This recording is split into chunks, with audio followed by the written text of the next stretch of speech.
Hi friends.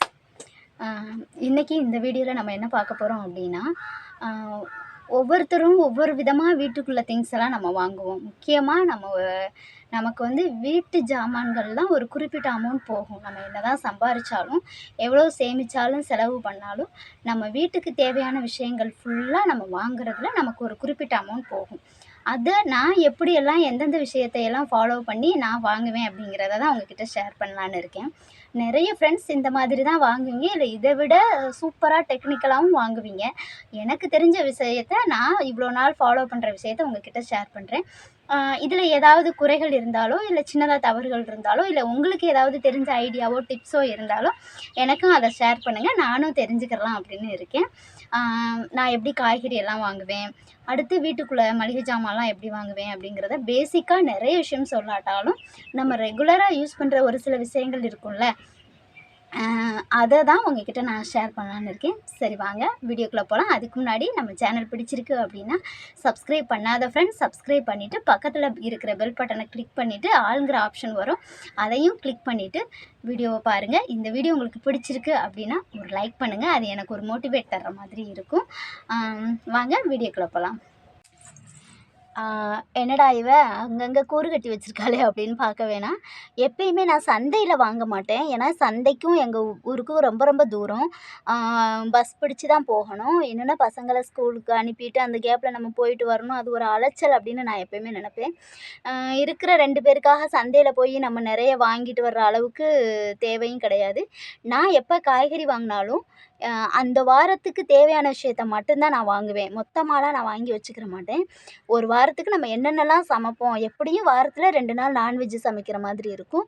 மீத நாள் நம்ம என்ன சமைப்போம் அப்படிங்கிற ஒரு பிளானிங்கில் என்ன தேவையோ அந்த காய்கறி மட்டும்தான் வாங்குவேன்.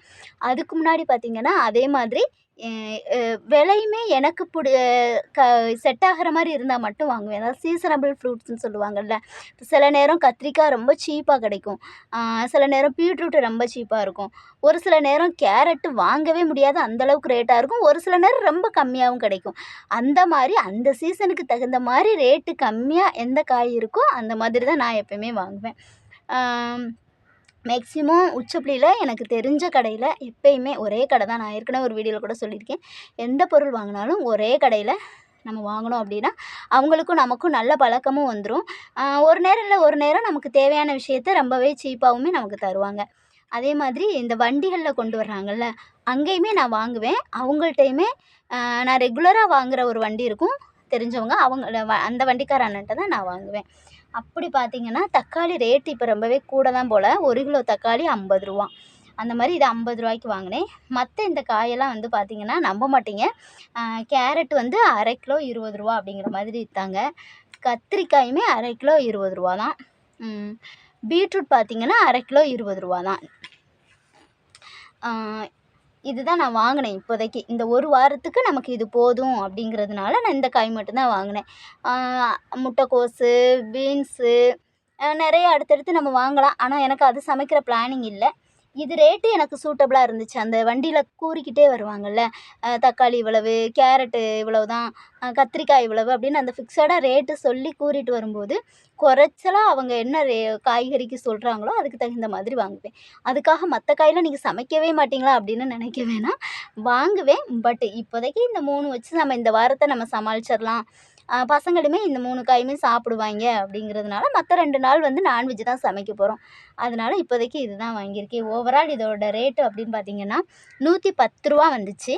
நான் 120 ரூபா கொடுத்தேன், என்கிட்ட 10 ரூபா சில்லறை இல்லை. இன்னொரு டிப்ஸுமே தெரிஞ்சுக்கங்க, இந்த மாதிரி நம்ம வண்டியிலையோ காய்கறி கடையிலையோ நம்ம வாங்கும்போது இப்போல்லாம் இஞ்சி ரேட்டு சரியான ரேட்டு. அரை கிலோ 60 ரூபாயோ ஏதோ சொன்ன ஞாபகம் எனக்கு இருந்துச்சு அந்த அண்ணன். அப்போ 120 ரூபா கொடுத்துட்டு மீதம் 10 ரூபா இருந்துச்சு. அப்போ உடனே அண்ணே 10 ரூபாய்க்கு இஞ்சி கொடுங்க அப்படின்னு சொன்னேன். அந்த அண்ணன் இந்த இஞ்சி கொடுத்தாங்க. நான் எப்பயுமே இஞ்சி பூடு 2மே வந்து இந்த மாதிரி தான் நான் வாங்குவேன். கமெண்ட்ஸில் தயவு செஞ்சு என்னை திட்டாதீங்க.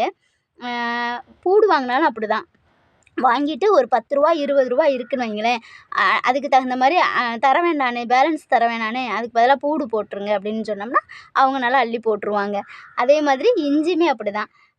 20 ரூபா 10 ரூபா நிற்கிது அப்படின்னா நான் அதை கேட்க மாட்டேன், ஆனால் அதுக்கு பதிலாக இஞ்சி போட்டுருங்க அப்படின்னு சொல்லுவேன்.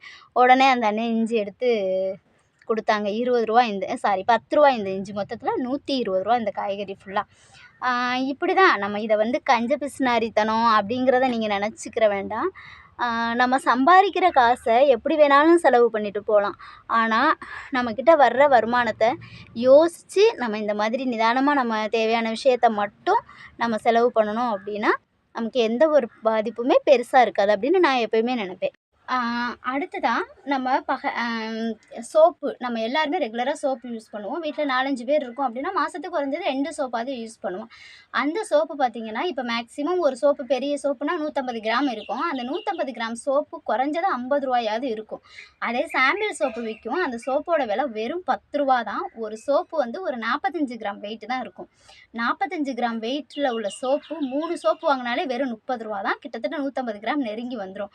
அதே நம்ம 150 கிராம் சோப்பை ரூ. 50 கொடுத்து நம்ம வாங்குகிறோம். ஸோ சாம்பிள் சோப்பு யூஸ் பண்ணால் பெஸ்ட்டு அப்படின்னு நான் நினைப்பேன். எப்பயுமே நாங்கள் எங்கள் வீட்டில் வந்து அந்த ரூ. 10 சோப்பு தான் 4-5 வாங்கி போட்டு எங்கள் வீட்டில் நாங்கள் கண்டினியூவாக யூஸ் பண்ணிக்கிடுவோம். ரூ. 30 எங்கே இருக்குது, ரூ. 50 எங்கே இருக்குது. அதுவுமே ஒரு சின்னதாக ஒரு சின்ன சேமிப்பான சேவிங் டிப்ஸ் அப்படின்னு நான் நினைப்பேன். அதுக்கடுத்து பவுடருமே நம்ம வீட்டில் எல்லாருமே ரெகுலராக யூஸ் பண்ணுவோம்.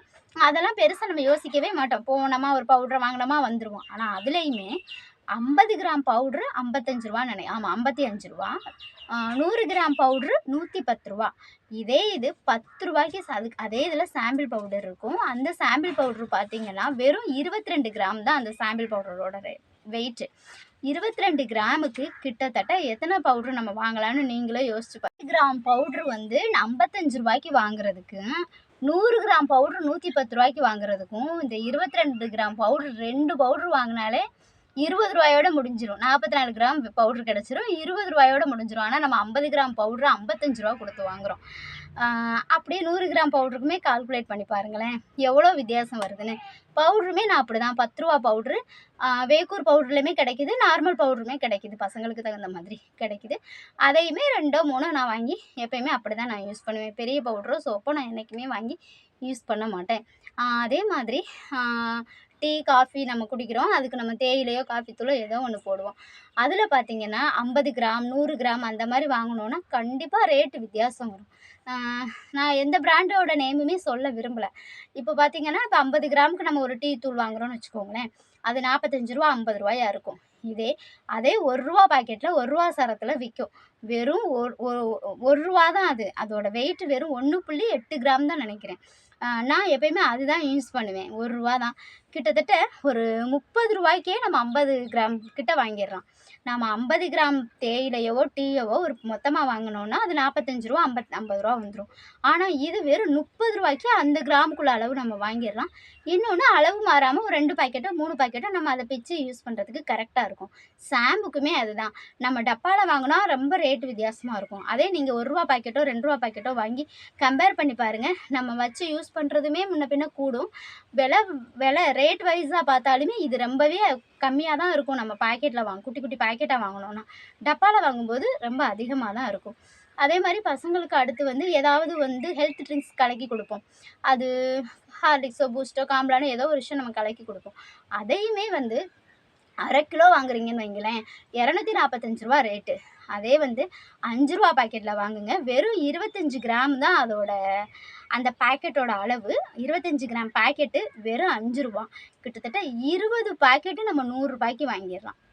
ரூ. 100 20 பாக்கெட் வாங்கிடலாம். அப்போ கிட்டத்தட்ட 1/2 கிலோ ரூ. 100 நம்ம வாங்கிடலாம். அதே மாதிரி சாம்பிராணி இதுவுமே இப்போ இந்த விஷயம் எல்லாமே நம்ம டெய்லி காலையில் ரெகுலராக வீட்டில் உள்ள எல்லோரும் யூஸ் பண்ணுவோம். அதே மாதிரி ரெகுலராக வீட்டில் சாமி கும்பிட்றதுக்குமே இந்த குட்டி குட்டி குச்சியாக இருக்கும்ல சாம்பிராணி, அது மொத்தமாக பாக்கெட்டில் விற்கிது. 5 உள்ள கவராக இருக்கும். அது வாங்காமல் கப் சாம்பிராணி இருக்குது பார்த்தீங்களா, அந்த கப் சாம்பிராணி ஒன்று யூஸ் பண்ணாலே போதும். அவ்வளோ ஸ்மெல்லும் புகையுமா அவ்வளோ சூப்பராக இருக்கும். அது வந்து ரூ. 45 என்னமோ தான். உள்ள 12 பீஸ் இருக்கும். அதே குச்சியாக இருக்கிற அந்த கப் சாம்பிராணியை ஒரு கவரை ஃபுல்லாக நிறைய ஒன்று ஒரு 5 பீஸாவது வச்சு நம்ம அதை வச்சு புகைச்சாதான் அந்த அளவுக்கு வரும். இது ஒன்றே ஒன்று வச்சாலே போதும். ரொம்ப சூப்பராக இருக்கும். ரேட் வைஸ் கம்பேர் பண்ணி பார்த்தாலுமே அது ஓரளவு சூட்டபிளாக தான் இருக்கும். அப்புறம் விபூதி, நம்ம டக்குன்னு ஒரு விபூதி பாக்கெட் வாங்கினா ரூ. 10 5 ரூ. ஒரு பாக்கெட்டை வாங்கிட்டு வந்து யூஸ் பண்ணுவோம் வீட்டில். ஆனால் விபூதி பாக்கெட்டு ஸ்மெல்லாக சூப்பரான விபூதி பாக்கெட்டு 1/2 கிலோ பாக்கெட் வெறும் ரூ. 25 அந்த மாதிரி ரேட்டில் தான். ரூ. 25 ரூ. 30 தான். ஏன்னா நான் வாங்கி ரொம்ப நாள் ஆச்சு. அதுவுமே ஒரு டப்பாவில் போட்டு நம்ம வச்சுக்கிட்டோம் அப்படின்னா ரொம்ப யூஸாக இருக்கும். நம்ம ஒரு கோயிலுக்கு போகிறா கூட அதை நம்ம ஒரு டப்பாவில் எடுத்துகிட்டு போயிட்டு கோயில் சாமி பாதத்தில் வச்சுட்டு கூட திருப்பி நம்ம வாங்கிட்டு வந்து கூட யூஸ் பண்ணலாம். கோவில்லையுமே கொடுப்பாங்க, நான் அதை தப்பாக சொல்ல வரல. இப்போ ஏன்னா நாங்களாம் அந்த சபரிமலைக்கு அதெல்லாம் மாலை போட போகிறனால எங்களுக்கெல்லாம் விபூதி அதிகமாக தேவைப்படுறனால ரெகுலராக சாமி கும்பிட்றவங்கள அவங்களுக்காக சொல்கிறேன். அதே மாதிரி சந்தனம். சந்தனம் நம்ம பாக்கெட்டில் போய் ரூ. 5 ரூ. 10 அப்படி வாங்குறத விட சந்தனம் டப்பா 150 கிராம் டப்பா பார்த்தீங்கன்னா வெறும் ரூ. 15 தான். உள்ள ஃபுல்லாக அவ்வளோ சந்தனம் இருக்கும். எவ்வளவோ மாதம் வச்சு நம்ம யூஸ் பண்ணலாம். அதுவுமே வந்து என்றைக்குமே வந்து ரேட்டு அந்த மாதிரி வாங்கினா பெஸ்ட்டு. திரியுமே வந்து நம்ம போய் ரூ. 5 பாக்கெட்டு ரூ. 3 பாக்கெட்டுன்னு வாங்காமல் மொத்தமாகவே திரி விற்கும். அதையுமே அந்த மாதிரி வாங்கிக்கிட்டோன்னா ரொம்ப சீப் அண்ட் பெஸ்ட்டாக தான் இருக்கும் விலையுமே. ஆனால் சூடை மட்டும் என்னை பொறுத்த வரைக்கும் நம்ம டப்பாவில் மொத்தமாக வாங்குறதுக்கு ரூ. 5 பாக்கெட் பார்த்தீங்கன்னா குட்டி குட்டியாக நிறைய சூடம் இருக்கும். அதில் ஒரு 5 பாக்கெட் வாங்கி பார்த்தாலுமே அதில் இருக்கிற நிறைய சூடம் இருக்கும். இதுக்கும் டப்பாவுக்கும் கம்பேர் பண்ணால் அந்த ரூ. 5 பாக்கெட்டு ரொம்ப ரொம்ப ரொம்ப பெஸ்ட்டு அப்படின்னு நான் இது மாதிரி தான் என்னோட ஒரு விஷயத்தையுமே நான் யோசித்து வாங்குவேன். தயவு செஞ்சு கமெண்ட்ஸில் திட்டிடாதீங்க. அம்மா தாயே இதுக்கெல்லாம் நீ இவ்வளோ விஷயம் பார்ப்பியா அப்படின்னு. நான் ஏற்கனவே சொன்ன மாதிரி தான், நம்ம சம்பாதிக்கிறது அப்படிங்கிறது பெரிய விஷயம் கிடையாது. நம்ம எவ்வளோ வருமானம் நமக்கு வருதுங்கிறதெல்லாம் பெருசு கிடையாது. அந்த கைக்கு வந்த வருமானத்தை எப்படியெல்லாம் எந்த வகையில் தேவையில்லாமல் வெளியில் நம்மளை விட்டு போகுது அப்படிங்கிறது தான் நம்ம மெயினாக இருக்கணும். அதனால இப்படி மற்ற விஷயத்தையெல்லாம் நம்ம யோசித்து பட்ஜெட் போடுவோம். வெந்தயம், மல்லி, மாவு மற்ற ஆனால் இந்த மாதிரி விஷயத்துக்கு நம்ம எந்த அளவுக்கு எத்தனை பேர் யோசிக்கிறோன்னு தெரியாது. அதனால இருப்பீங்க, அந்த மாதிரி நான் இல்லைன்னு சொல்லலை. அப்படி அவங்களுக்கு ஒரு சின்னதாக ஒரு டிப்ஸாக இருக்கும், இல்லை நான் ஏதாவது தவறுதலாக ஃபாலோ பண்ணிக்கிட்டு இருந்தேன்னா அதை நீங்கள் எனக்கு சொல்லி தருவீங்க அப்படிங்கிறதுக்காக மட்டும்தான் இந்த விஷயத்த உங்ககிட்ட நான் ஷேர் பண்ணியிருக்கேன். ஏதாவது தவறுதலாக இருந்தால் சாரி. ஃப்ரெண்ட்ஸ், இந்த வீடியோ ஏதாவது ஒரு வகையில் ஏதாவது ஒரு விஷயம் உங்களுக்கு யூஸ்ஃபுல்லாக இருக்கும் அப்படின்னு நம்புகிறேன். நீங்களும் ஏதாவது உங்களுக்கு தெரிஞ்ச டிப்ஸை கமெண்ட்டில் சொல்லுங்கள். இந்த வீடியோவை இது வரைக்கும் பொறுமையாக பார்த்த அத்தனை பேருக்கும் நன்றி. தேங்க்யூ ஃபார் வாட்சிங் ஃப்ரெண்ட்ஸ். தேங்க்யூ.